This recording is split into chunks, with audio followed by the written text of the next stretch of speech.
Hello，大家好，今日咧我帶大家一齊去一年一度嘅特別節日，就係泰國九皇城回齋戒日啦。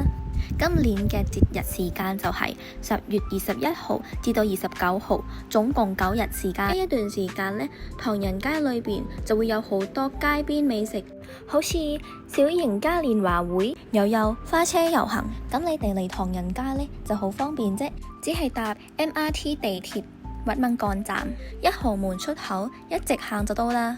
喺泰國呢，大家就會見到好多煎炸嘅食物，例如 A 間又有炸春卷、炸芋頭、炸豆腐，一碗只係50泰銖咋。哇，好熱，但係好好味。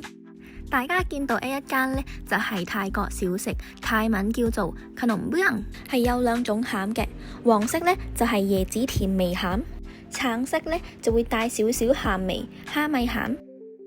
一直行過嚟呢，就會見到甘蔗汁係新鮮炸出嚟嘅。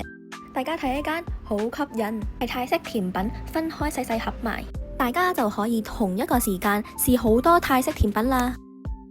哇，真係好抵啊！一杯西瓜冰沙，真材實料，只係30匹咋。